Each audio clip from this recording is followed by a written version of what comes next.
Hi there, my name's Dan Delisandri and welcome to my weekly top tip around using Ableton Live.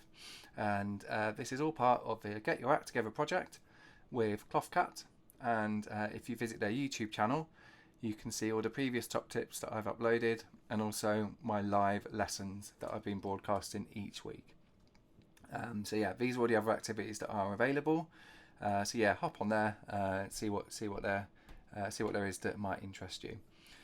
So yeah, my weekly top tip is around a couple of useful tips around being organised within Ableton Live software, and a few kind of ways of making your life a little bit easier when you're producing your music.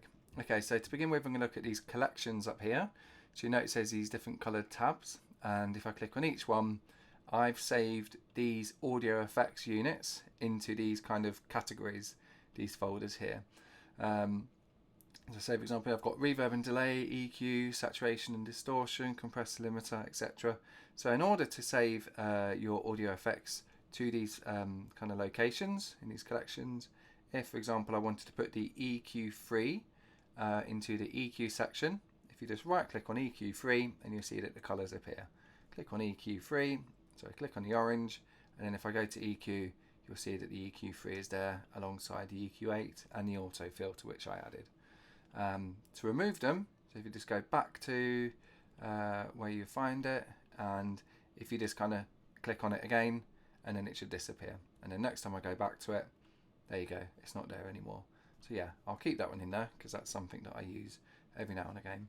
And you can do the same. So these are the kind of main categories that I have organised things into. Same goes for folders, so places. So this is a really kind of useful tip if you've got loads of sample packs or different samples saved on your hard drive. You can point Ableton to find those folders and things.